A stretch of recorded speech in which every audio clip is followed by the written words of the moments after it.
The basic works of Aristotle.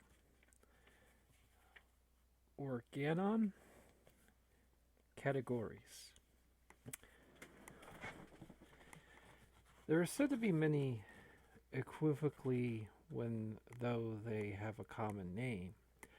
The definition corresponding with the name differs for each. Thus, a real man and a figure in a picture can both lay claim to a name animal. Yet these unequivocally so named for, though they have a common name, the definition corresponding with the name differs for each. Or should anyone define in what sense each is an animal, his definition is the one case will be appropriate in that case only. On the other hand, things are said to be named unequivocally, which have both the name and the definition answering to the name in common. A man and an ox are both animal. They are univocally so named, insomuch as that only is not only the name but also the definition is the same in both cases. For in a man should state in what sense each in an animal in a statement in one case would be identical with that in the other. Things are said to be named derivatively, which derive their name from some other name, but differ from it in termination. Thus, the grammarian derives his name from the word grammar, and the courageous man from the word courage. Forms of speech are either simple or composite. Examples of the latter are each expressions of the man's runs. The man wins. Of the former, man, ox, runs, wins. Of things themselves which are predictable of a subject, that are never present in a subject. Thus, man is predictable of the individual man and is never present in a subject. By being present in a subject, I do not mean present as parts are present in a whole, but being incapable of existence apart from the said subject. Some things, again, are present in a subject, but are never predictable of a subject. For instance, a certain point of grammatical knowledge is present in the mind, but is not predictable by any subject. Or again, a certain witness may be present in the body, for color requires a material basis, for yet it is never predictable of anything. Other things, again, are both predictable of a subject and present in a subject. Thus, while knowledge is present in the human mind, it is predictable of grammar. There is lastly a class of things which are neither present in a subject nor predictable of a subject, such as the individual man or the individual horse, but to speak more generally, which is individual and has the character of a unit, is never predictable of a subject. Yet in some cases, there is nothing to prevent such being present in a subject. Thus, a certain point of grammatical knowledge is present in a subject. When one thing is predicated of another, all that which is predictable is the predicate which will be predicable also of the subject. Thus, man is predicated of the individual man, but animal is predicated of man. It will therefore be predictable of the individual man also, for the individual man is also man and animal. If genera are different in coordinate, their differentiae are themselves different in kind. Take as an instance the genus animal and the genus knowledge, with feet, two-footed, winged, aquatic, are differentiae of animal. The species of knowledge are not distinguished by the same differentiae. And a species of knowledge does not differ from another in being two-footed, but where one genus is subordinate to another, there is nothing to prevent their having the same differentiae, for the greater class is predicated of the lesser, and so all the differentiae of the predicate can be differentiae also of the subject. Expressions which are in no way composite signify substance, quantity, quality, relation, place, time, position, state, action, or affection. To sketch my meaning roughly, examples of substance are man, or the horse, or quantity, such terms as 2 cubits long or 3 cubits long. Of quality, such attributes as white, grammatical, double, half, greater fall under the category of relation. In the marketplace, in the Lyceum, under that of place, yesterday, last year, under that of time, lying, sitting, are terms indicating position. Sean, armed, state, to lance, to cauterize, action, to be lanced into cauterized affection. No one to these terms in and in itself involve an affirmation. It is by the combination of such terms that positive or negative statements arise. For every assertion must and is admitted to either true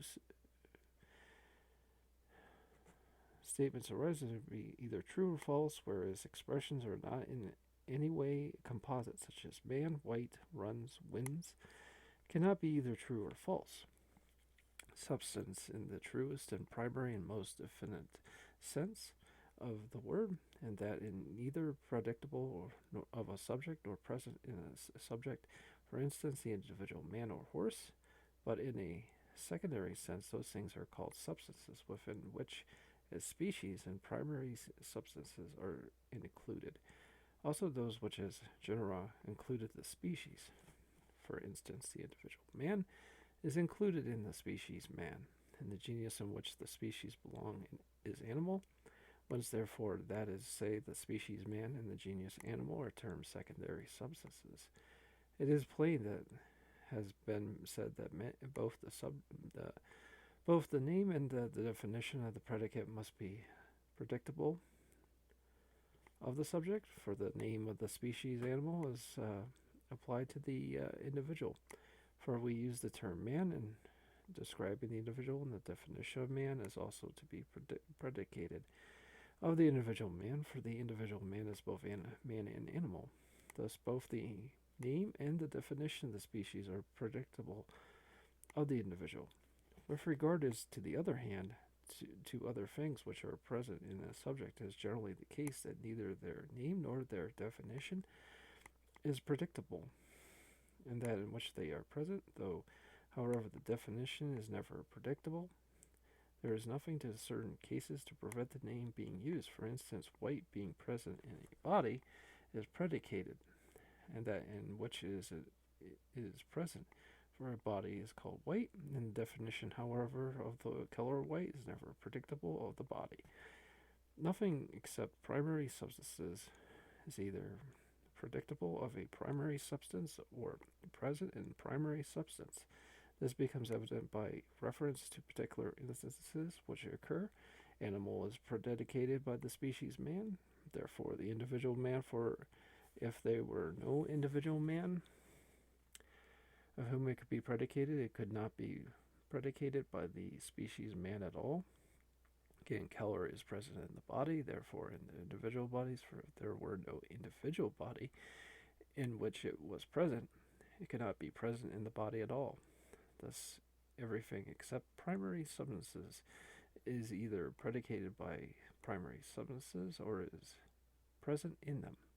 And if these last did not exist, it would be impossible for anything else to exist of secondary substances.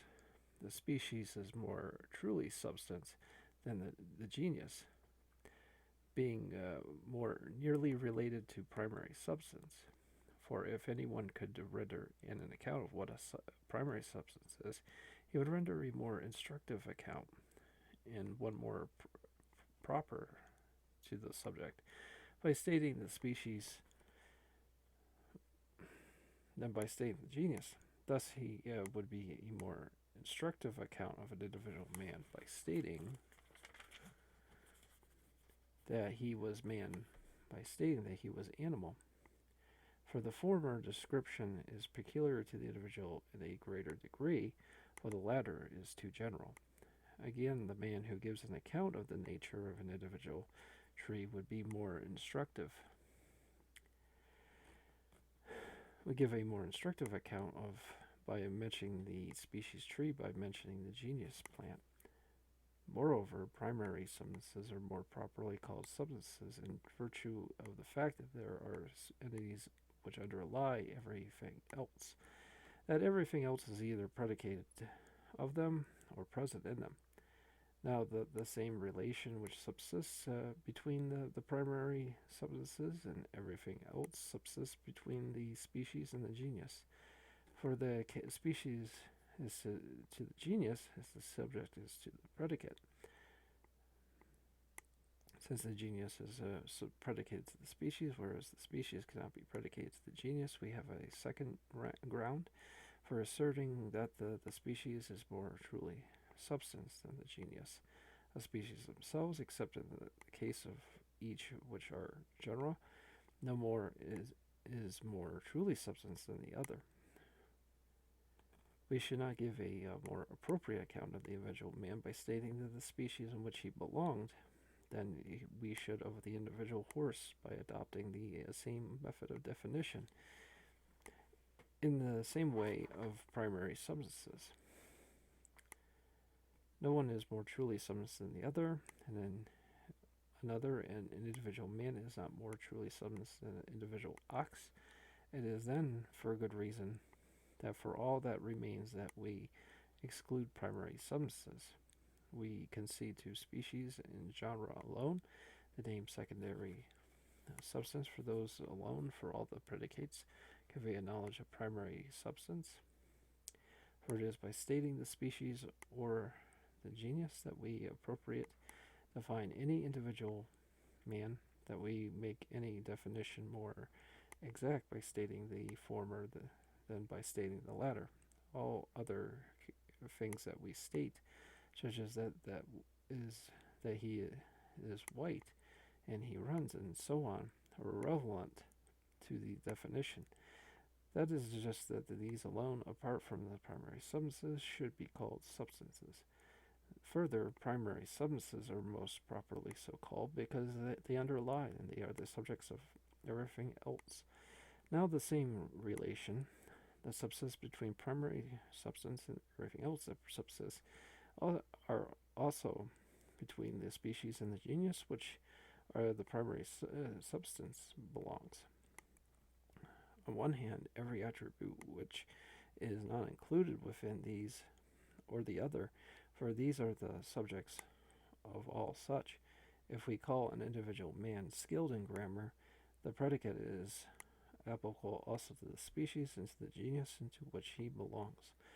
The law holds good in all cases, and common characteristics of all substance. It is never a common characteristic of all substance that is never present in a subject. For a primary substance is neither present in a subject nor predicated in a subject, while with regard to the secondary substances, it is clear from the following arguments, apart from others, that they are not present in the subject, for a man is predicated of the individual man, but is not present in any subject, for the manhood is not present in the individual man. In the same way, animal is also predicated of the individual man, but it is not present in him. Again, when a thing is present in a subject, though the name may quite well be applied to that in which he is present in the definition cannot be applied yet of secondary substances, not only the name but also the definition applied to the subject. We should use both the definition and the species for that of the genus and the reference of the individual man. Thus, substance cannot be present in the subject. Yet this is not peculiar to the substance, for it is also the case that differentiae cannot be present in subjects. The characteristics terrestrial and two-footed are predicated of the species man, but not present in it.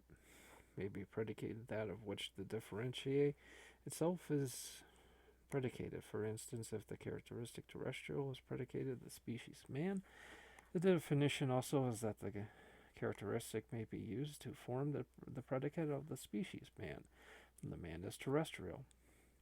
The fact that the parts of substances appear to be present in the whole, as in a subject, should not make us apprehensive, lest we should have to admit that such parts are not substances. For in explaining the phrase being present in a subject, we stated that we meant otherwise than as parts in a whole. It is the mark of substances and of differentiae that in all propositions of which they form the predicate and they are predicated unequivocally. For all such propositions, they have their subjects either the individual or the species. It is true insomuch that primary substance is not predictable of anything.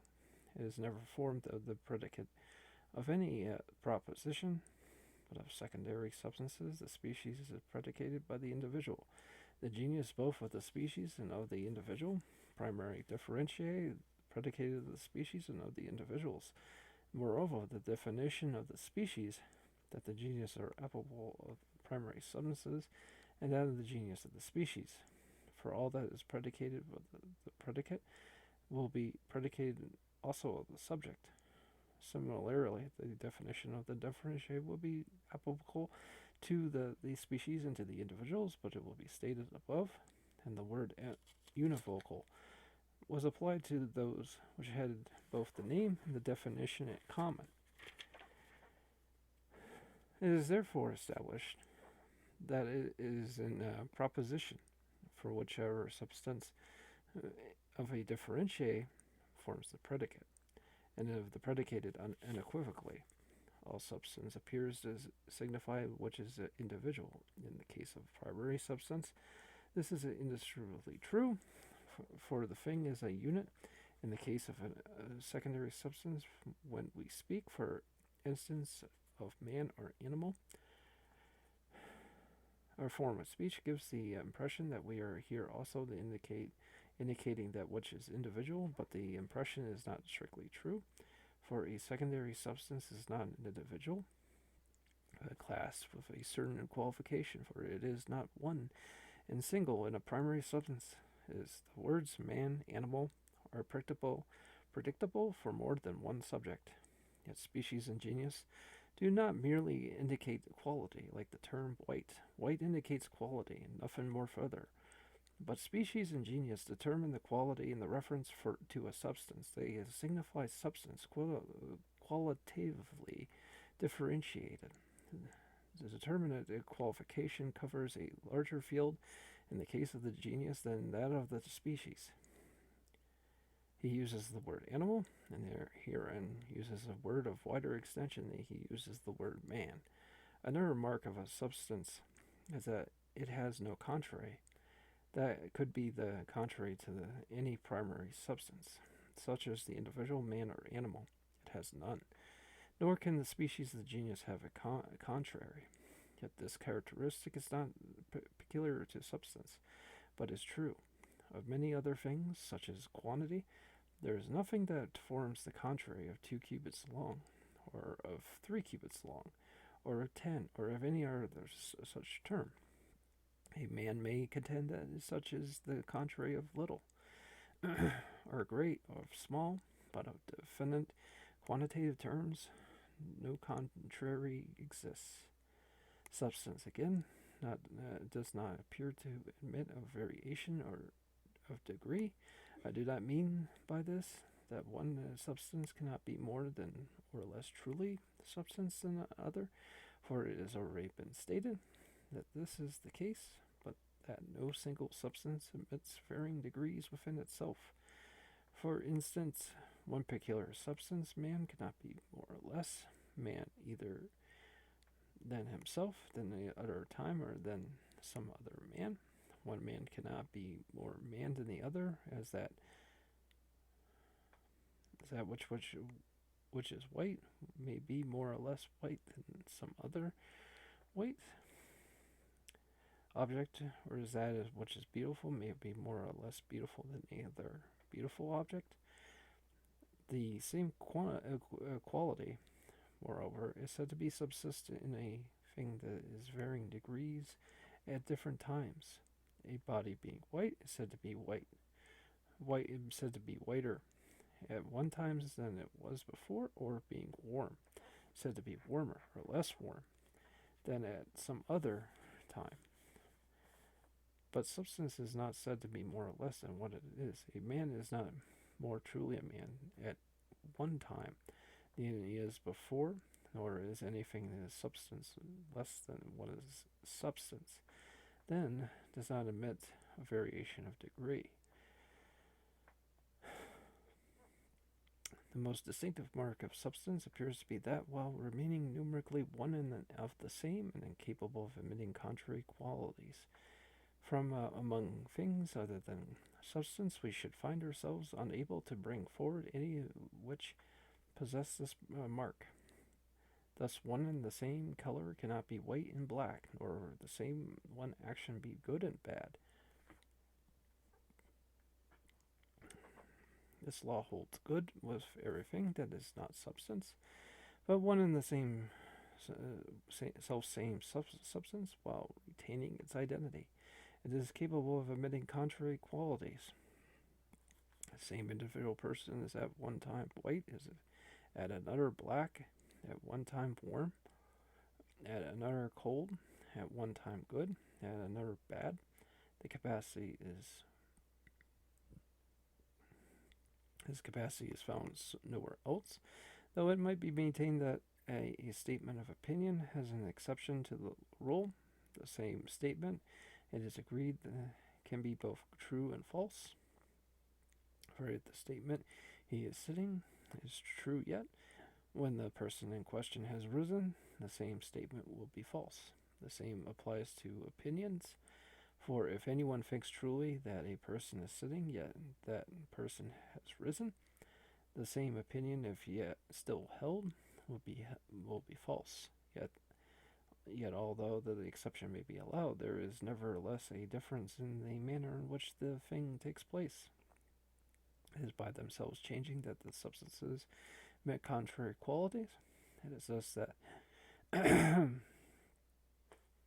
that which was hot becomes cold, for it has entered into a different state. Similarly, which was white becomes black, that which was bad, good, by a process of change, and in the same way in all other cases it is changing with substances are capable of emitting contrary qualities, but statements and opinions in themselves remain unaltered in all respects.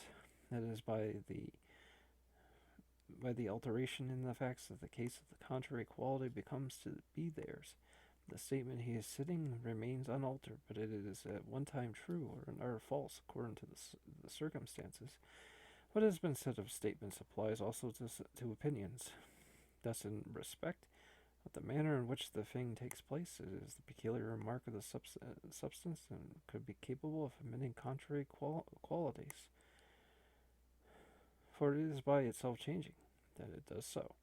If then a man should make the exception and contend with statements and the opinions are capable of emitting contrary qualities, his contention is unsound, for his statements and opinions are said to have capacity, which they themselves undergo modification.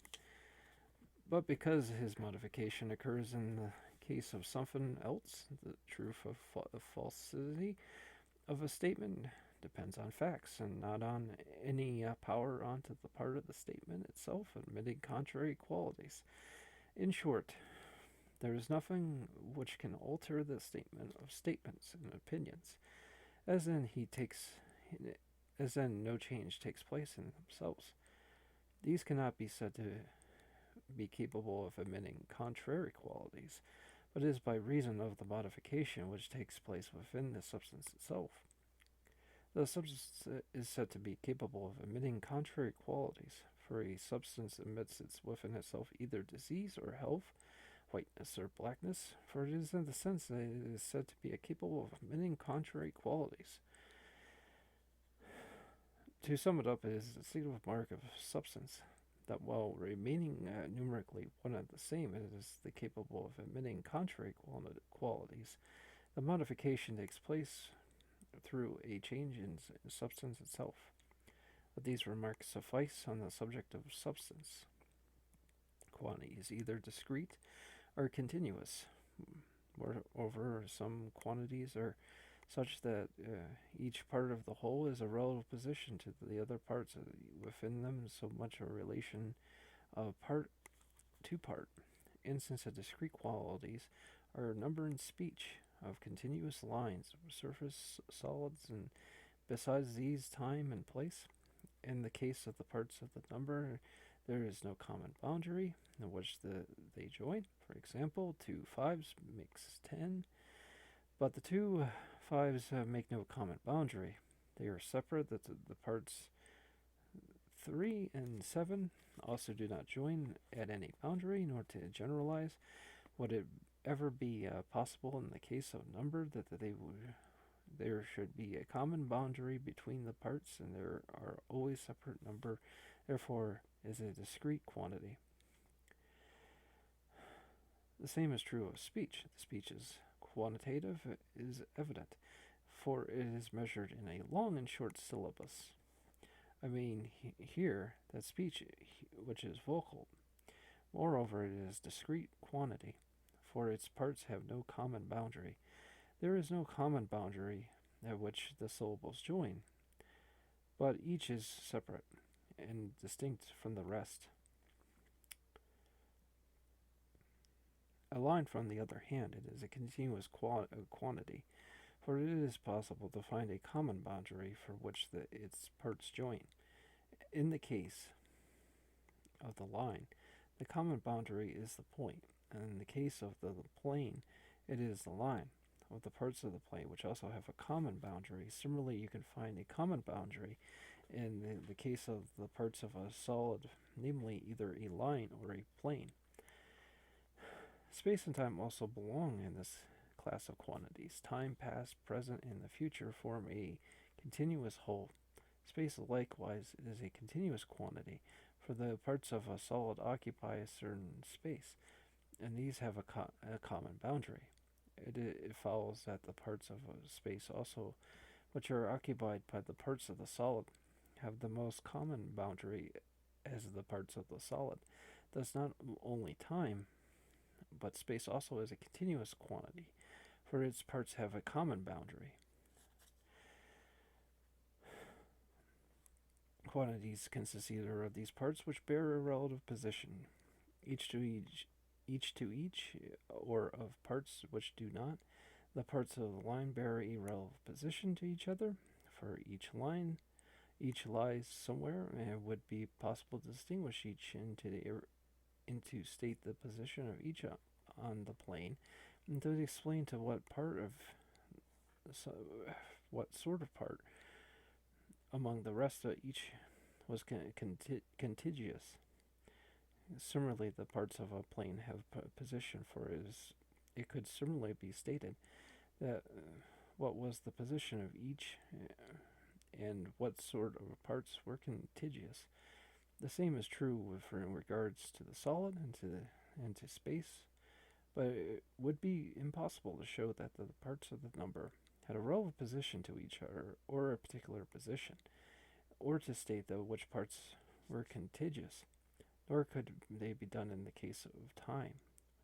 For none of these parts of the time have any abiding existence, and that which does not abide nor hardly have position. It would be better to say that such parts had a relative order, in virtue of one being prior to another.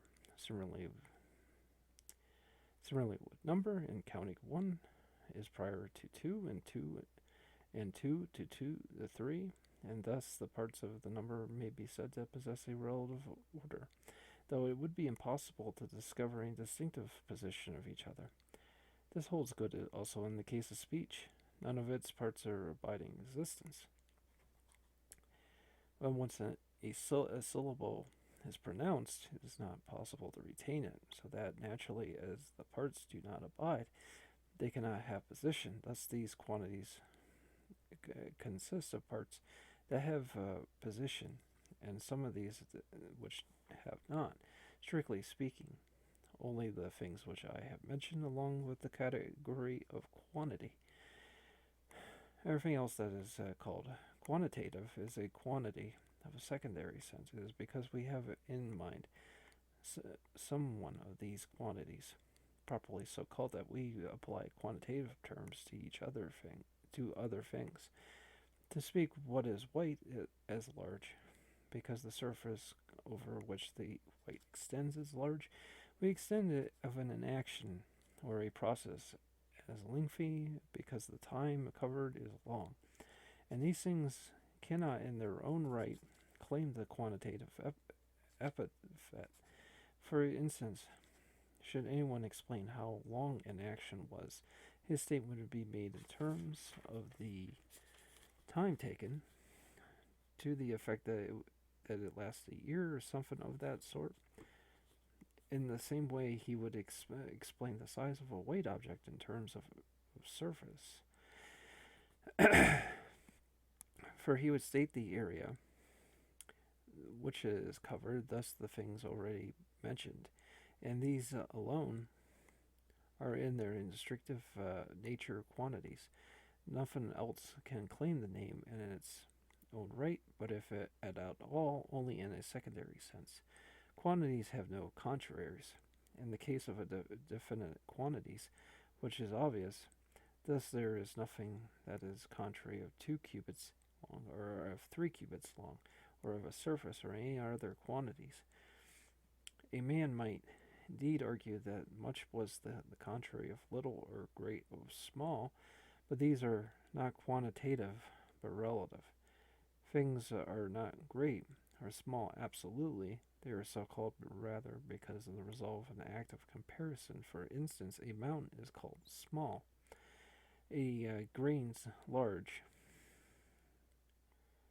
in virtue of the fact that the latter is greater than others of its kind, the former less, thus that there is a reference here to an external standard, for if the terms great and small were used absolutely, a mountain would never be called small, or a grain large. Again, we say that there are many people in a village, and few in Athens, although those in the city are many times as numerous as those in the village. Or we say that a house has many in it, and a feet are few, though those in the feet are far outnumber those in the house. The terms 2 cubits long, 3 cubits long, or so indicating quantity. The terms great and small indicate relation to those that have reference to an external standard, and is therefore plain. These are to be classed as relative. Again, whenever we define them as quantitative or not, they have no contraries. For we can never, for how can there be a contrary to the attribute which is not to be apprehended in and by itself, but only by reference to something external? Again, its great and small are contraries. It will come about as the same subject can admit contrary qualities at one and the same time, and these things will themselves be contrary to themselves. For it happens at times that the same contrary to themselves, for it happens at times that the same thing is both small and great. For the same thing may be small in comparison with one thing that is great in comparison with another, so that the same thing comes to both small and great at one and the same time is such a nature to admit contrary qualities at one and the same moment. Yet it was agreed, when substance has being discussed, that nothing admits contrary qualities at one at the same moment. For though substance is capable of emitting contrary qualities, yet no one is at the same time both sick and healthy. Nothing is at the same time both white and black. Or is there anything which is qualified in contrary ways in one and the others in ways at one and the same time?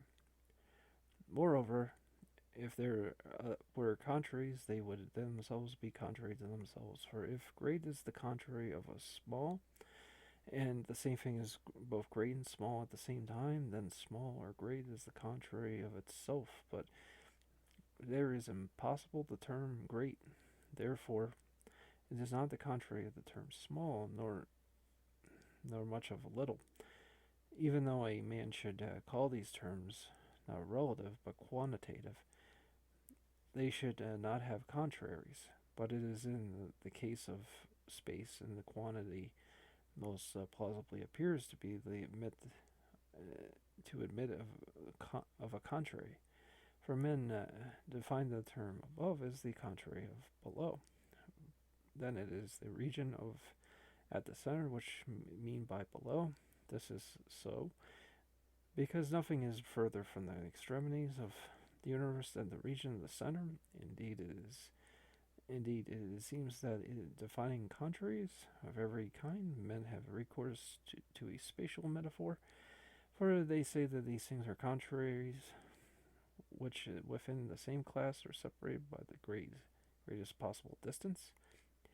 Quantity does not, it appears, to admit variance, admit of variation or of degree. One thing cannot be 2 cubits long to a greater degree than the other. Similarly, with regard to number, that is 3.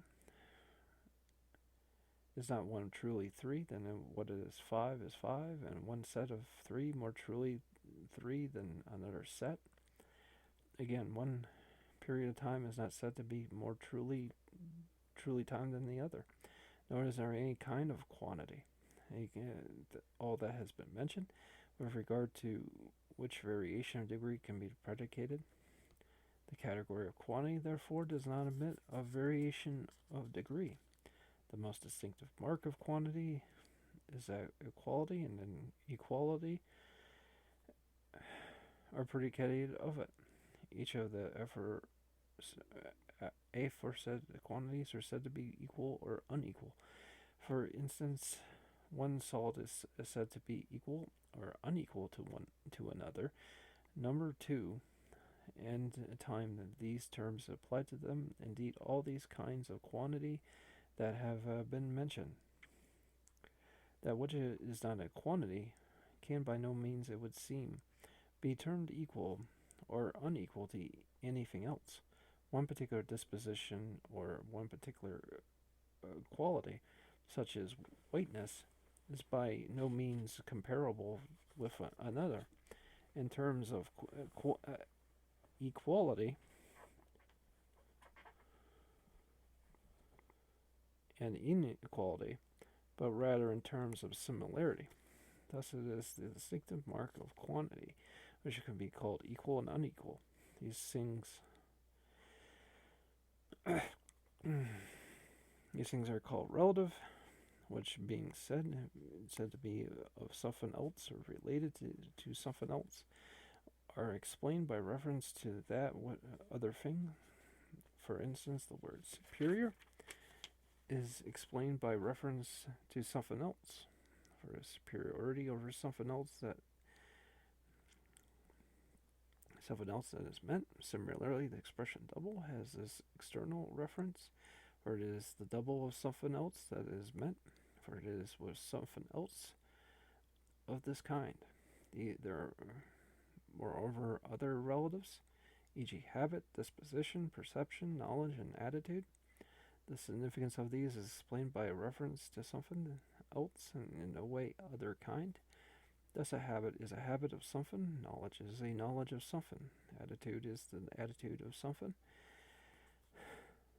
So it is with all other relatives that have been mentioned. These terms then are called relative, nature of which is explained by reference to something else. The preposition of some other preposition being used to indicate the relation. Thus, one mountain is called great in comparison with another. The mountain claims this attribute by comparison with something, again, which is called similar, must be similar to something else. And all other such attributes have their external reference. It is to be noted that lying and standing and sitting are particular attributes, but attitude is itself a relative term. To lie and to stand and to be seated are not themselves attitudes, but take their name from the aforesaid attitudes, and are said to be relatives, to have contraries. Thus, virtue has a contrary, vice these, both being relatives. Knowledge, too, has a contrary, ignorance, but this is not the mark of all relatives. Double and triple have no contrary, nor indeed has any such term. It also appears that the relatives can admit of variance of degree, for like and unlike, equal and unequal, have the modifications more or less applied to them. Each of these is relative in character, for the terms like and unequal bear a reference to something external. Yet again, it is not very relative term that admits variance in degree. No term such as double admits to this modification. All relatives are correlatives. The term slave, by we mean the slave of a master. The term master, we master of a slave. By a double, and double of its half. By half of its double. By greater and greater, than which is less, and by less, than by which is greater. How it is with every other relative term. But the case we use to express the correlation differs in some instances. Thus, all knowledge, we mean correlation differs in some instances. Thus, knowledge by we mean knowledge by knowledgeable, by the knowledgeable, by the knowable. Say the knowledge of the knowable of that which is apprehended by knowledge, by perception of the perceptible, by the perceptible which is apprehended by perception. Sometimes, however, reciprocity of correlation does not appear to exist. This comes about when a blunder is made, and that which to the relative is related is not accurately stated. If a man states that a wing is necessarily relative to a bird, and the connection between these two will not be reciprocal, or it will not be possible to say that a bird is a bird by reason of its wings, the reason is that the original statement was inaccurate, and that the wing is not said to be relative to the bird, qua bird, since the creatures beside birds have wings, but qua winged birds.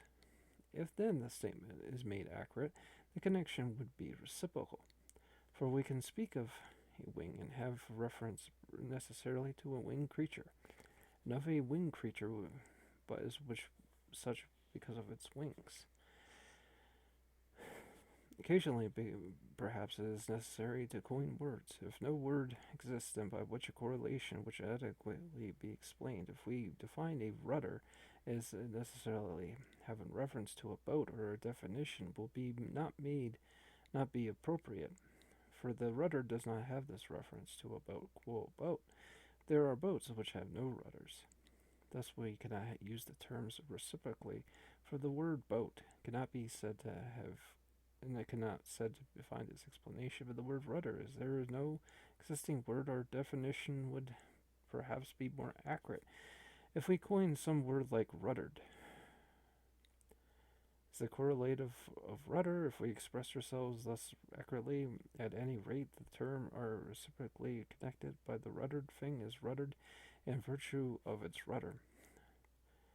So it is in all other cases. A head will be more accurately defined as the correlative for which is headed than as that of an animal, for the animal does not have a head, quote, animal, since many animals have no head.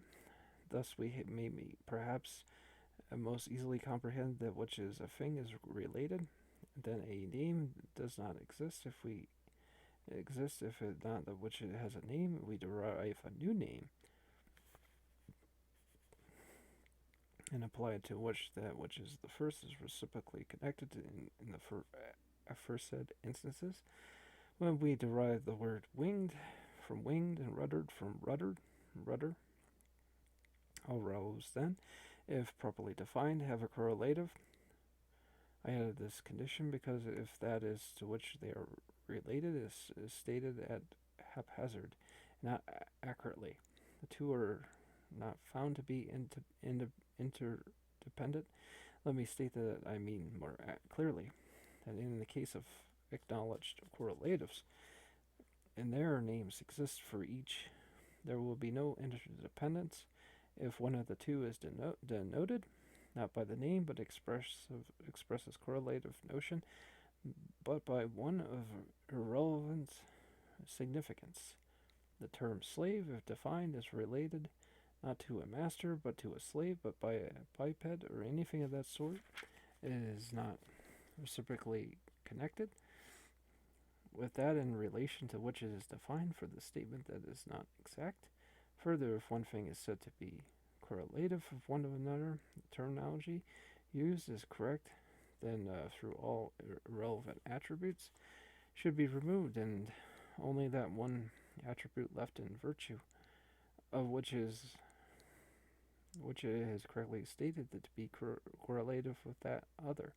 The state of correlation is still existent if the correlative of the slave is said to be the master. Then, though all irrelevant attributes of the said master, such as biped, receptive of knowledge, human, should be removed, and the attribute master alone left, the stated correlation exists between him and the slave will remain the same. It is of a master with a slave is said to be the slave. On the other hand, if the two correlatives, one is not correctly termed, then all other attributes are removed, and the alone is left in virtue, and which is stated to be correlative. The stated correlation will be found to have disappeared. For suppose the correlative of the slave should be said to be the man, or the correlative of the wing, the bird, if the attribute master to be withdrawn from the man, the correlation between the man and the slave will cease to exist, and if the man is not a master, the slave is not a slave. Similarly, if the attribute winged be withdrawn from the bird, the wing will no longer be relative. For if the so-called correlative is not winged, it follows that the wing has no correlative. Thus it is essential that the correlated terms should be exactly designated. If there is a name existing, the statement will be easy. If not, the doubtless our duty to construct names. When the terminology is thus correct, it is evident that correlatives are interdependent.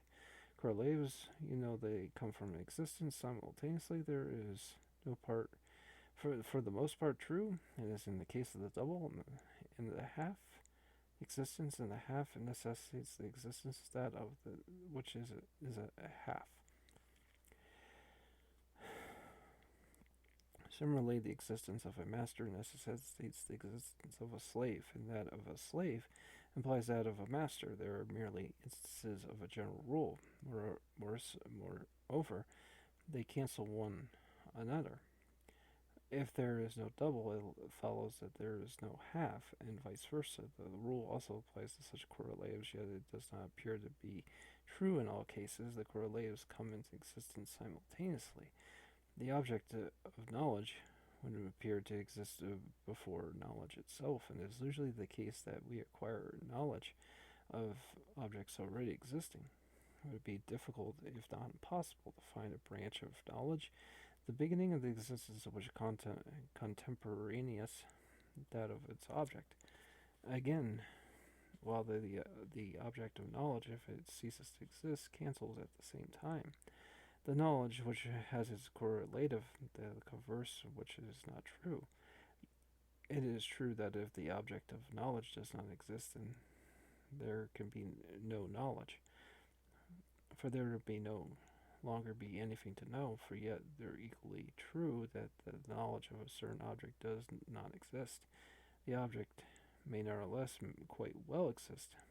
Thus, in the case of squaring of the object of the circle, if indeed the process of the object of the knowledge, though it itself exists, is an object of knowledge, yet the knowledge of it has not yet come into existence. Again, if all animals cease to exist, there would be no knowledge, for there might yet be many objects of knowledge. This is likewise the case with regard to perception, for the object of the perception appears to prior act of perception. If the perceptible is annihilated, perception will cease to exist, but the annihilation of perception does not cancel the existence of perception, for perception implies a body perceived, and a body in which the perception takes place. Now, that which is perceptible is annihilated. It follows that the body is annihilated, for the body is a perception thing. If the body does not exist, it follows that the perception also ceases to exist. Thus, the annihilation of the perceptible involves that of perception, but the annihilation of perception does not involve that which is out of the perceptible. For if the animal is annihilated, it follows the perception that is annihilated. But perceptibles such as body, heat, sweetness, bitterness, and so on will remain. And again, perception is generated at the same time as the perceiving subject, or it comes into existence at the same time as the animal, but the perceptible surely exists. Therefore, perception for fire and water and such elements go out, which the animal itself composed exists before the animal is an animal at all, and before perception. Thus, it would seem that the perceptible exists before perception. It may be questioned whether it is true that no substance is relative, as it seems to be the case. Another exception would be made in the case of certain secondary substances. With regard to primary substances, it is quite true that there is no such possibility, for neither wholes nor parts of primary substances are relative. The individual man or ox is not defined or reference to something external. Similarly, with the parts, a particular hand or head is not defined in a particular hand or head of a particular person, but is the hand or head of a particular person. It is the true also for the most part, at least, the case of secondary substances. The species man and the species ox are not defined with reference to anything outside themselves. Wood again is also relative as so far as in someone's property, not in so far as it is wood. It is plain, then, that in the cases mentioned, substance is not relative, but with regard to some secondary substances, there is a difference of opinion. Thus, one such terms as head and hand are defined as references to that which things indicated, such as a part, and so it comes about that these appear to have a relative character. Indeed, it is our definition that which is relative was complete. It is very difficult. It is not impossible to prove that no substance is relative. If, however, our definition was not complete, if those things which are properly called relative, and in the case which are relation to the external object, is a necessary condition of existence, perhaps one explanation of the dilemma may be found. The former definition does indeed apply to all relatives, but the fact that the thing is explained by reference to something else does not make it essentially relative. For it is a plain that if a man definitely apprehends a relative thing, that would be definitely apprehend that to which is relative. Indeed, this is self-evident. For if a man knows what some particular thing is relative, assuming that we call the relative in the case of which relation to something of a necessary condition of existence, he knows that also to which it is related. For if he does not know at all to which it is related, he will not know whether or not it is relative. This is clear. Moreover, in particular instances, if a man knows definitely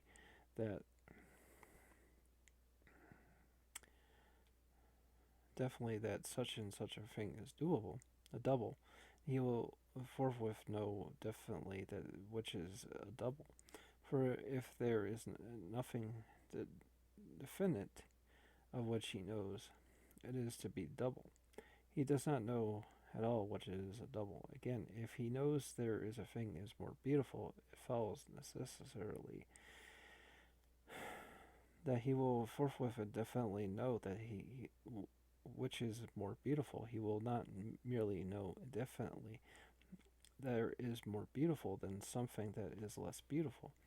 For this would be supposition, not knowledge. For if he does not know definitely, and then what is more beautiful, he can no longer claim to know definitely what is more beautiful than something else which is less beautiful. For it is might be nothing was less beautiful. It is therefore evident that a man apprehends some role differently. He necessarily knows it also differently which is to be related.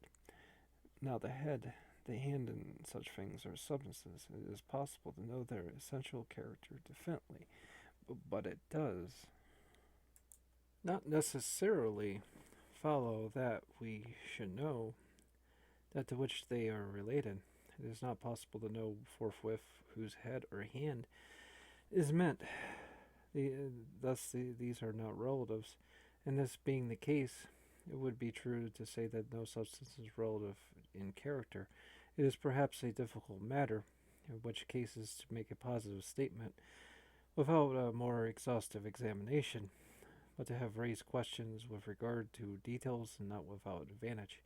By quality, I mean that in virtue of which people are said to be such and such. Quality is a term that is used in many senses. One sort of quality, let's just call habit or disposition. Habit differs from disposition in being more lasting and more firmly established. The various kinds of knowledge or a virtue or a habits. For knowledge, even when acquired only in a moderate degree, it is agreed, abiding in its character, and difficulty to displace, unless there is some mental upheaval takes place through disease or any such cause.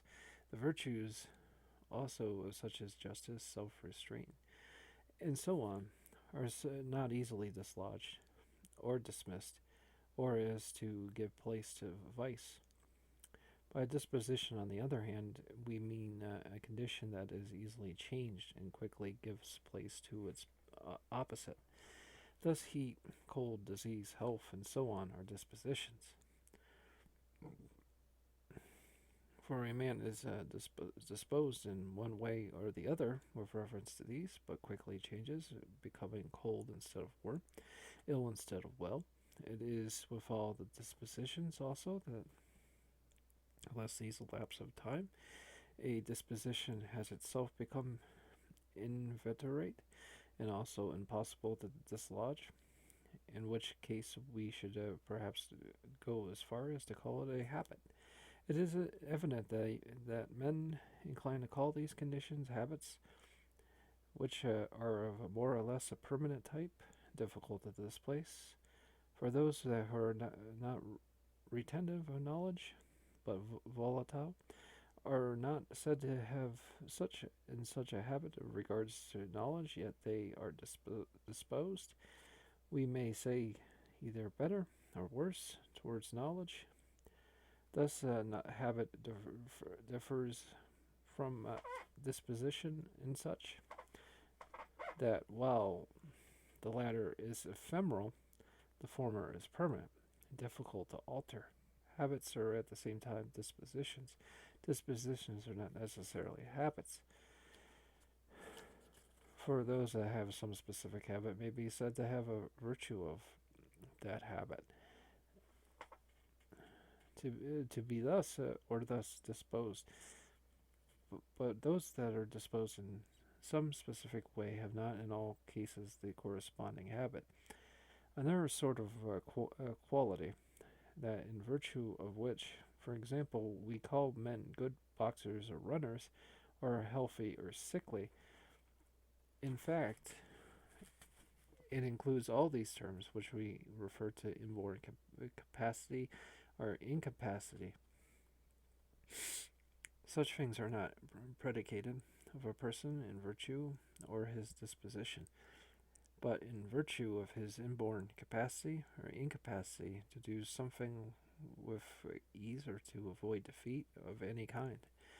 Persons are called good boxers or good runners, not in virtue of such a disposition, but in virtue of an inborn capacity to accomplish something with ease. Men are called healthy in virtue of the inborn capacity of such resistance to those unhealthy influences that may inorderly arise, unhealthy in virtue of the lack of capacity. Similarly, with regard to softness and hardness, hardness is predicated of everything because it has the capacity of resistance which enables to withstand disintegration. Softness, again, is predicated of a thing by reason of the lack of that capacity. A third class within this category is that of affective qualities and affections. Sweetness, bitterness, sourness are examples of this sort of quality. Together with all that is akin to these, heat, moreover, and cold, and whiteness, and blackness are affective qualities. It is evidence that these are qualities, for those things that possess them are themselves as it be such and such by reason of their presence. Honey is called sweet because it contains sweetness. The body is called white because it contains whiteness, and so in all other cases. The term affective quality is not used as indicating those that things that emit these qualities are affected in any way. Honey is not called sweet because it is affected in a specific way, nor is this what is meant in any other instance. Similarly, heat and cold are called affective qualities, not because these things which emit them are affected.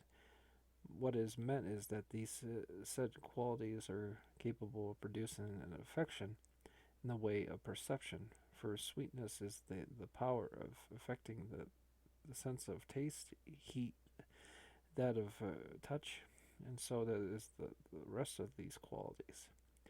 Whiteness and blackness, however, that the other colors are not said to be effective qualities in this sense, but because they themselves are the results of an affection. It is plain that many changes of color take place because of affections. When a man is ashamed, he blushes. When he is afraid, he becomes pale, and so on. So true is that man is by nature liable of such affections arising from some concomitance of elements in his constitution. It is probable inference that he has the corresponding complexion of skin for the same disposition of bodily elements, which is in the former for the same disposition of bodily elements, which in the former the same disposition of bodily elements, which in the former instance are momentarily present. In the case of the access of a shame, might be a result of a man's natural temperament, so as to produce the corresponding color of a natural characteristic. All conditions, therefore, all this kind, it is caused by certain permanent and lasting affections. They are called affective qualities. For pallor and duskiness of complexion are called qualities, insomuch that they are said to be such and such in virtue of them, not only if they originate in natural constitution, but also if they come about through lung disease or sunburn, or difficult to remove and indeed remain throughout life. For in the same way, we are able to be such and such because of these. Those conditions, however, which arise from causes which may easily be rendered ineffective or speedily removed, are called not qualities but affections, for we are not said to be such and such in virtue of them. The man who blushes through shame is not said to be a constitutional blusher, nor is the man who becomes pale through fear said to be constitutionally pale, for he is said rather to have been affected. Thus, these conditions are called affections, not qualities. in like manner, these are affective qualities and affections of the soul. That temper with which a man is born, which has its origin in certain deep-seated affections, is called a quality. I mean, such conditions as insanity, irresistibility, and so on. For people are said to be mad, or irresistible in virtue of these. Similarly, these abnormal psychic states, which are not inborn, but arise from the concomitant stance of certain other elements, and are difficult to remove or altogether permanent, are called qualities. For in virtue of them, men are said to be such and such. Those, however, which arise from causes easily rendered ineffective, are called affections, not qualities. Suppose that a man is irritable, then vexed. He is not even spoken of as a bad tempered man, but in such circumstances he loses his temper somewhat, but rather is said to be affected. Such conditions are therefore termed not qualities, but affections. The first sort of quality is figure, and the shape belongs to a thing, and thus, besides this, straightness and curvedness, any other qualities of this type. Each of these define a thing as being such and such, because it is triangular, quadrangular. A thing is said to be have a specific character, or again, because it is straight or curved. In fact, a thing's shape in every case gives rise to a qualification of it. Rarity and density, roughness and smoothness seem to be terms indicating quality. Yet these, it would appear, really belong to a class different from that of quality, for it is rather a certain relative position of the parts composing the thing which qualified which. It appears indicating by each of these terms a thing is dense, owning to the fact that its parts are closely combined with one another, rare because they are in, interstices between the parts, smooth because the parts lie, so to speak, evenly, roughly. Rough, even though some parts project beyond others. There may be other sorts of quality, but those are most properly so called have, we may safely say, been enumerated. These then are qualities, and then the things that take their name from them as derivatives and are in some other way dependent on them. They are said to be qualified in some specific way. In most, indeed, in almost all cases, the name of which is qualified is derived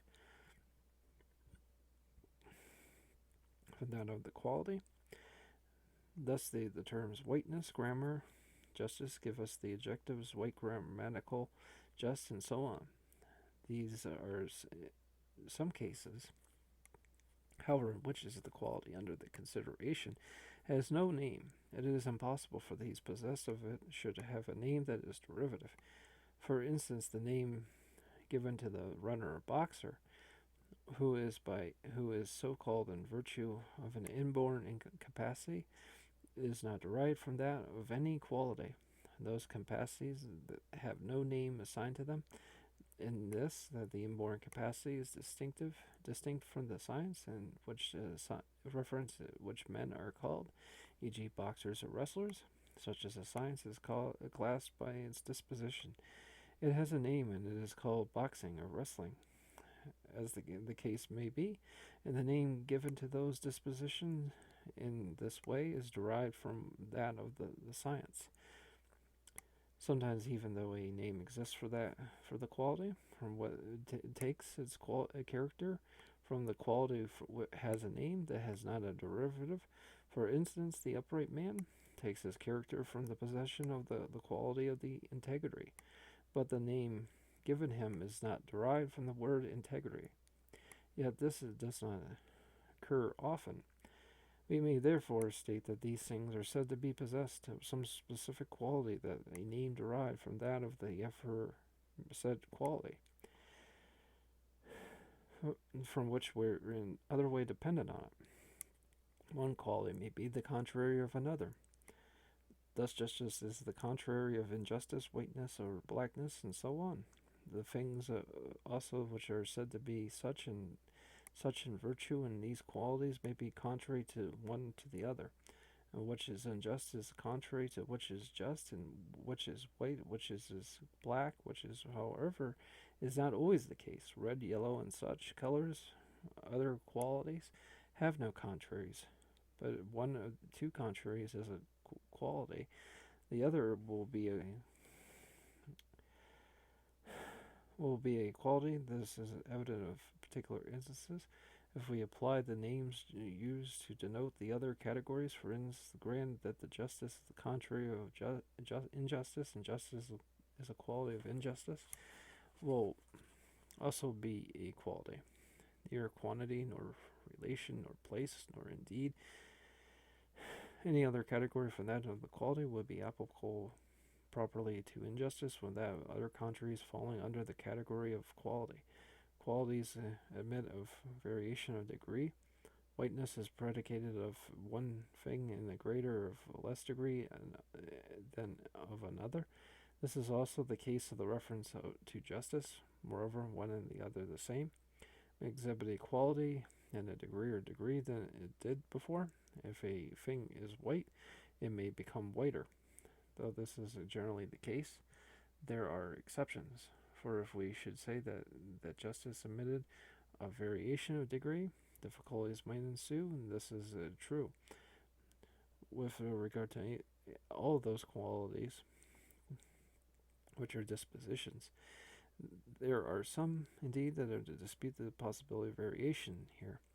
They maintain the justice and the health cannot very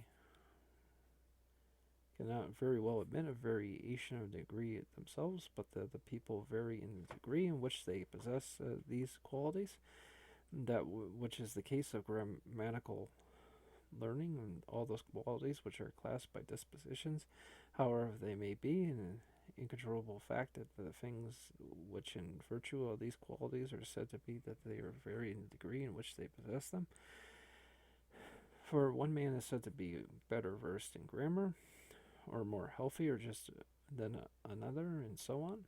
The qualities expressed by the terms triangular and quadrangular do not appear to admit of variation of degree, nor indeed to any to do with figure. For these things have the definition of the triangle or the circle is applicable, are all equally triangular, circular. Those, on the other hand, which have the same definition, are not applicable, cannot be said to differ from one another in degree.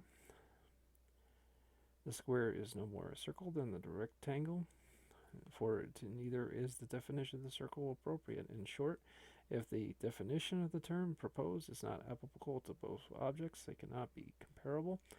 Thus, if not at all qualities, they admit variation of degree, whereas none of the characteristics I have mentioned are peculiar to quality. In fact, that likeness and unlikeness cannot be predicated in the reference to the quality only. Given to the category, it is distinctive feature. One thing is like another, only with reference to that of virtue, for which it is to such and such, and the forms a peculiar mark of quality, which not be disturbed, because it may be argued that though proposing to discuss the category of quality, we have included in it many relative terms. We did say that habits and dispositions were relative. In particular, all such cases of genus is relative and individual not. The individual not. Thus knowledge is a genius, as explained by reference to something else. For we mean a knowledge of something, for particular branches of knowledge are not thus explained. The knowledge of grammar is not relative to anything external, nor is the knowledge of music, but these is, if relative at all, or relative only in virtue of their genre. Thus, grammar is said to be the knowledge of something, nor the grammar of something. Similarly, music is the knowledge of something, but nor the music of something. Thus, individual branches of knowledge are not relative, for it is because we possess these individual branches of knowledge that we are said to be such and such. It is these that we actually possess. We are called experts because we possess knowledge in some particular branch. These particular branches, therefore, of knowledge and virtue, which are sometimes said to be such and such, are themselves qualities and are not relative. Further, if anything should happen to fall within both the category or quality of that of relation, there would be nothing extraordinary in chasing it under both these heads. Action and affection both admit of contraries, but also of variation of degree. Heating is the contrary of cooling, being heated of being cooled, being glad of being vexed, and they admit of contraries. They admit of variation of degree. It is impossible to heat in a greater or less degree, as is also to be heated in a greater or less degree. Thus, action, affection also admit a variation of degree. So much then is stated with regard to these categories. We spoke moreover of the category of position when we were dealing with that of relation, and stated that such terms derived their names from those of corresponding attitudes.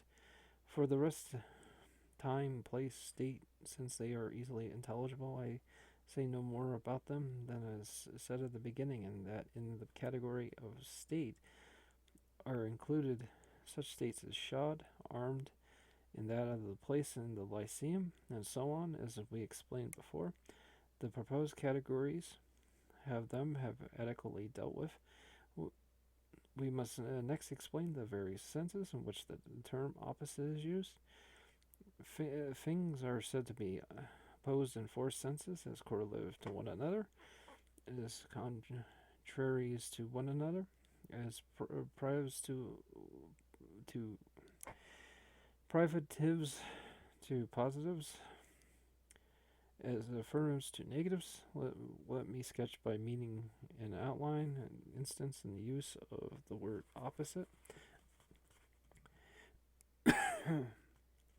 which reference to correlatives is afforded by the expression of double and half, and the reference to contraries by bad and good. Opposite in the sense of privatives and positives are blindness and sight. In the sense of affirmatives and negatives, the propositions he sits, he does not sit. 1. Pairs of opposites, which all fall under the category of relation, are explained by a reference of the one or the other. The reference being indicated by the preposition of or by some other preposition. Thus, double is a relative term. For that which is a double is explained by the double of something. Knowledge again is the opposite of the thing known. In the same sense, the thing known is also explained by its relation to its opposite knowledge. The thing known is explained as which is known by something, that is, by knowledge. Such thing is then is by opposite, but one other in the sense of our correlative is explained by a reference of the one to the other. 2. Pairs of opposites which are contraries, not in any way interdependent, but are contrary to one to the other.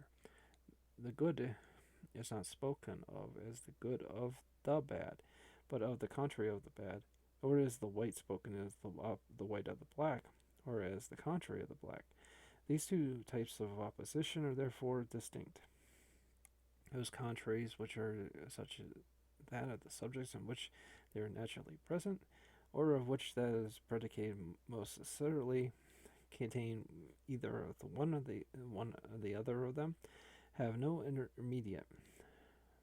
But those in the case of which no such necessity obtains, always have an intermediate. Thus, disease and health are naturally present in the body of an animal, and it's necessary that either one or the other should be present in the body of an animal. Odd and even, again, are predicated of number, and it is necessary that the one or the other should be present in numbers. Now, there is no intermediate between the terms either of these two pairs. On the other hand, and those contraries with regard to which no other necessity obtains, we find no intermediate. Blackness and whiteness are naturally present in the body, but it is not necessary that either of these ones should be present in the body, insomuch that it is not true to say that everybody must be white or black. Badness and goodness, again, are predicated of man and of many other things, but it is not necessary that either the one quality or the other should be present in that which are predicated. It's not true to say that everything that may be good or bad must be either good or bad. The pairs of contraries are intermediaries. Intermediaries between white and black or gray, shallow, and all other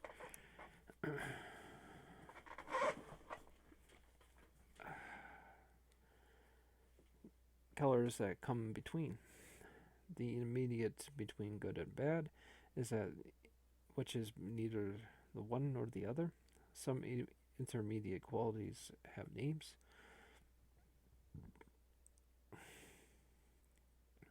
such as gray and sallow, and all the other colors which come between white and black. In our cases, however, it is not easy to name the intermediate, but we must define it, is that it is not either extreme, or in the case of that which is neither good nor bad, neither just nor unjust. 3. Privatives and positives have reference to the same subject, thus sight and blindness have reference to the eye. It is a universal rule that each of the pair of the opposites of the type has reference to that which the particular positive is natural. We say that that which is capable of some particular faculty or possession has suffered privation, but the faculty or possession in question is in no way present in that in which, at the time of which it should naturally be present. We do not call that toothless, which has not teeth, or that blind has not sight, but rather that which has not teeth or sight at the same time, but when by nature it should. For there are some creatures which from birth were without sight or without teeth, but these are not called toothless or blind.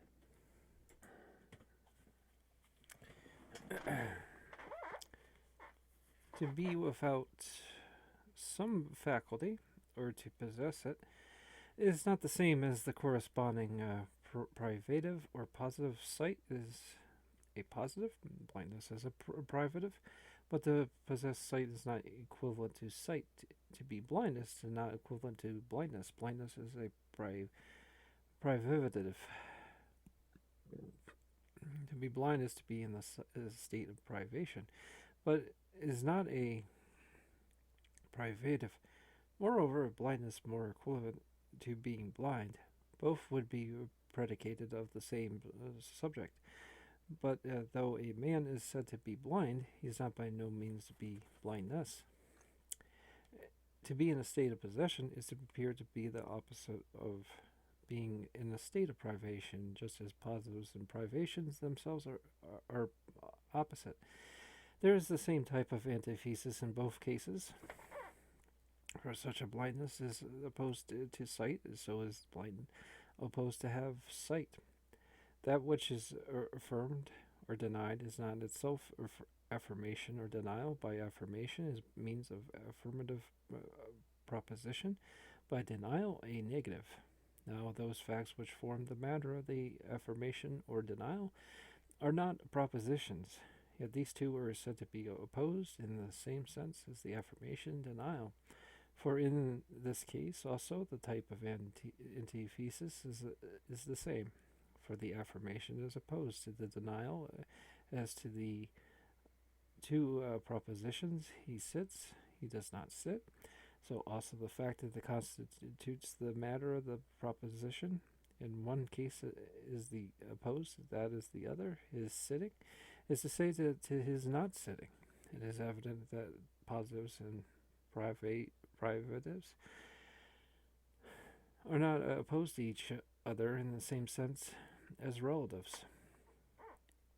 The one is not explained by the reference to the other. The sight is not the sight of blindness, nor is any other preposition used to indicate the relation. Primarily, blindness is not said to be blindness of sight, but rather privation of sight is relatives, moreover, reciprocate. If blindness, therefore, were a relative, there would be a reciprocity of relation between it and that which was also correlative. But this is not the case. Sight is not called the sight of blindness. That those terms which fall under the heads of positives and privatives are not opposed to each other as contraries. Either is plain in the following facts of a pair of contraries, such as that they have no intermediate. One of the other must need to be present in the subject which they naturally subsist, which are predicated. For it is those that we proved that in the case which the necessity obtains, they have no intermediate.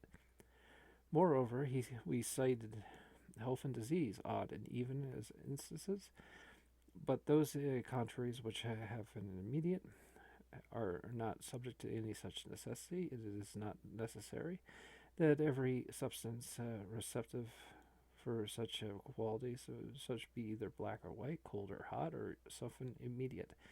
Between these contraries may very well be present in the subject. We proved more so that these contraries have an intermediate in the case which said necessity does not obtain yet.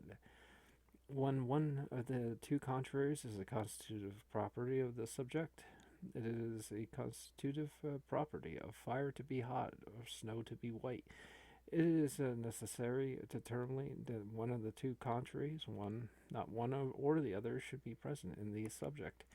For fire cannot be cold, or snow black. Thus, it is not the case here that one of the two must needs to be present in every subject receptive of these qualities, but only in the subject at which one forms a constitutive property. Moreover, in such cases, is one member of the pair determinately, not either in the one or the other, which must be present. In the case of the positives of the privates, on the other hand, neither of the aforesaid statements holds good, for it is not necessarily for a subject receptive of the qualities they should have either the one or the other, which has not yet advanced to the state when the sight is natural. It is said to either be blind or to see. Thus, positives and privatives do not belong to that class of contraries, which consists of those which have no intermediate. On the other hand, they do not belong either to that class, which consists of contraries, have an immediate. For under certain condition, it is necessary that either one or the other should form part of the constitution of every appropriate subject. For when a thing has reached the stage when it is by nature capable of sight, it will be said either to see or to be blind, and that in an intermediate and determinate sense signify the capacity may be either present or absent, for it is not necessary either that it should see or that it should be blind, but that it should be either in the one state or in the other. Yet in the case of those contraries which have an immediate, we found that we may never necessary that either the one or the other should be present in every appropriate subject, but only in certain subjects of one of the pairs should be present, that in the determinate sense. It is therefore plain that the positives and the privatives are not opposed each to each other, of the senses of which the contraries are opposed. Again, in the case of contraries, it is possible that there should be changes to either into the other, while the subject remains its identity. Thus, indeed, in one of the contraries, it is a constitutive property for that subject, and the heat is of fire. For it is possible that which is healthy should become diseased, which is the white and black, that which is cold hot, that which is gold, good, bad, which is bad, good, the bad man, which he is being brought into a better way of life, and thought may make some advance. However, sight, if he should once improve, once ever so little, it is plain that he might change completely, or at any rate make very great progress. For a man becomes more and more easily moved to virtue, however small the improvement was at first. It is therefore natural to suppose that he will make yet greater progress than he has ever made in the past. And yet, as this progress goes on, it will change him completely and establish him in the contrary state, provided he is not hindered by the lack of time.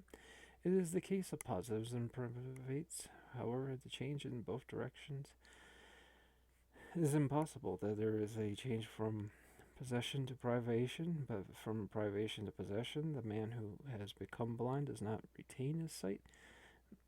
The man who has become bald does not regain his hair. The man who has lost his teeth does not grow a new set. 4.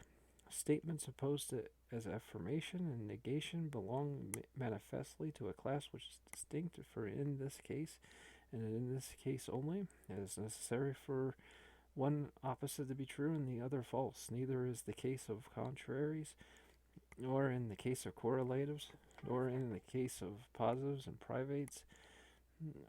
privatives. It is necessary for one to be true and the other false. Health, disease are contraries. Either of them is true or false. Double and half are opposed to each other in correlatives. Neither of them is true or false. The case is the same, of course, with regard to positives and privatives, such as sight and blindness. In short, there is no sort of combination of words. Truth and falsity have no place in all the opposites I have mentioned, so far as consist of simple words. At the same time, the words have entered into the opposed statements are contraries. These, more than other sets of opposites, seem to claim the characteristic Socrates is ill, is the contrary of Socrates is well.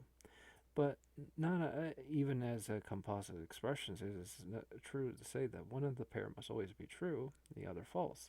For if Socrates exists, one will be true, and the other false. But if he does not exist, both will be false. For neither Socrates is ill, nor Socrates is well, is true, if Socrates does not exist at all. In the case of positives and privatives, if the subject does not exist at all, either proposition is true. But even if the subject exists, it is not always the fact that it is true and the other false. For Socrates, his sight is the opposite of Socrates is blind. In the sense of the word opposite, which applies to possession and privation. Now, if Socrates exists, it is not necessary that one should be true and the other false. For when he is not able to acquire the power of vision, both are false, as also if Socrates is altogether non-existent. But in the case of affirmation and negation, where the subject exists or not, one is always false and the other true. For manifestly, if Socrates exists, one of the two propositions, Socrates is ill, Socrates is not ill, is true, and the other false. This is likely the case if he does not exist. For if he does not exist, to say that he is ill is false. To say that he is not ill is true. Thus it is in the case of those opposites only, which are opposite in the sense in which the term is used, and the reference is affirmation and negation, that the rule holds good, and one of the pair must be true and the other false. The contrary, that the contrary is a good is an evil is shown by induction. The contrary of health is disease, of courage and cowardice, and so on. But the contrary of an evil is sometimes a good, sometimes an evil. For defect, which is an evil, it has an excess for its contrary. This is also being an evil, and the mean, which is a good, is equally the contrary to the one and the other. It is only in a few cases, however, that we see instances of this. In most, the contrary of an evil is a good. In the case of a contraries are not always necessary. That if one exists, then the other should also exist. For if all become healthy, there will be health and no disease. And again, if everything turns white, it will be white, but no black. Again, since the fact that Socrates is ill is the contrary of the fact that Socrates is well in two contrary conditions, cannot both obtain in one and the same individual at the same time. Both these contraries would not exist at once. For if that Socrates was a fact, then Socrates was ill could not possibly be one. It is plain that the contrary attributes must needs to be present in subjects, which belong to the same species or genus. Disease and health require as these subject to the body of an animal. White and black require a body which for further qualification. Justice and injustice require their subject the human soul. Moreover, it is necessary that the pairs of contrary should be in all cases either belong to the same genus or belong to contrary generator,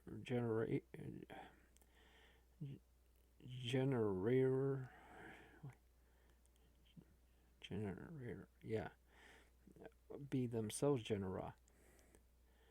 White and black belong to the same genus. Keller, justice and injustice to contrary genera. Virtue and vice, while good and evil do not belong to genera, but are themselves actually genera, with terms under them. These are four senses in which one thing can be said to be prior to another. Primarily, the most properly the term was reference to time. In this sense, the word is used to indicate that one thing is older or more ancient than another. For the expressions older and more ancient imply greater length of time. Secondly, one thing is said to be prior to another, then the sequence of their being cannot be reversed. In this sense, one is prior to another, prior to two. For if two exist, it follows directly that one must exist. But if one exists, it does not follow necessarily that two exist. Thus, the sequence subsisting cannot be reversed. It is agreed, then the sequence of two things cannot be reversed. Then the one or two that which depends is called prior to that other.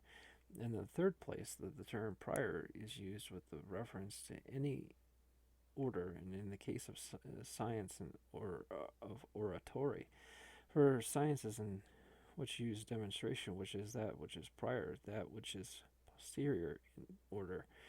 In geometry, the elements are prior to the propositions.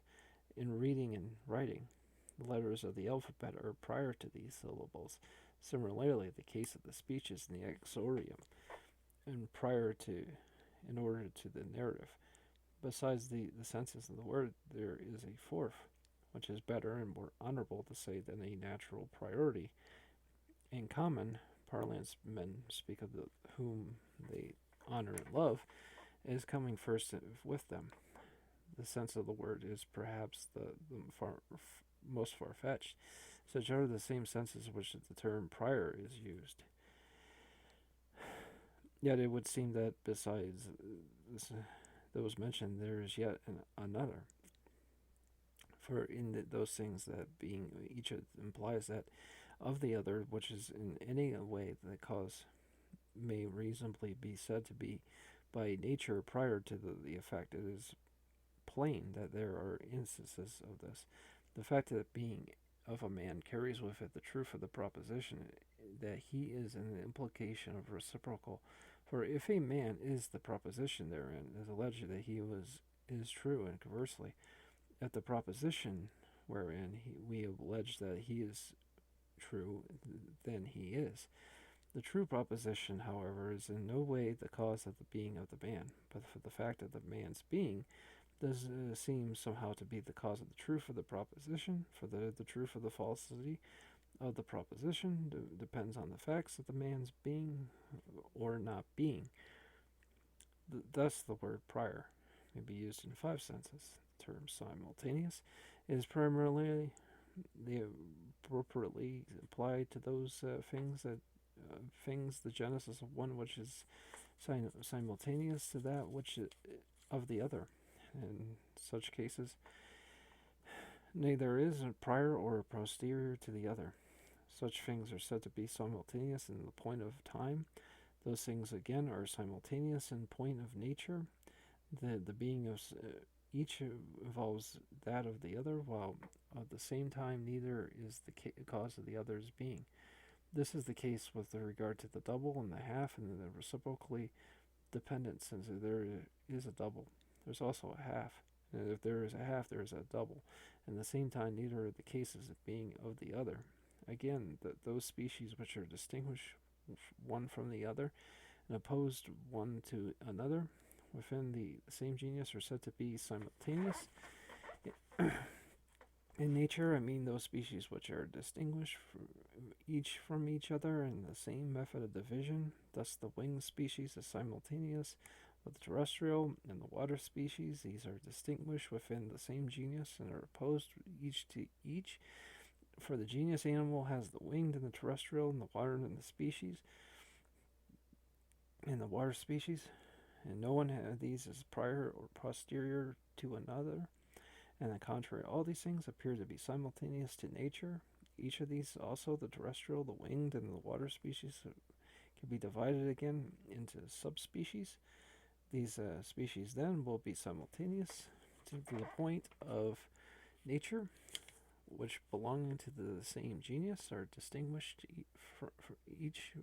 from each by one and the same method of differentiation, but genera are prior to species, for the sequence of their being cannot be reversed. If there is the species water animal, there will be the genus animal, but granted, the being of the genus animal does not follow necessarily that there would be species water animal. Those things, therefore, are said to be simultaneous in nature.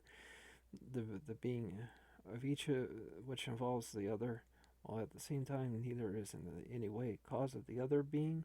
The other species also distinguish each from each other and opposed within the same genus, and other things, moreover, are simultaneous in the unqualified sense of the word, which come into being at the same time. There are 6 sorts of movement: generation, destruction, increase, diminution, alteration, and change of place.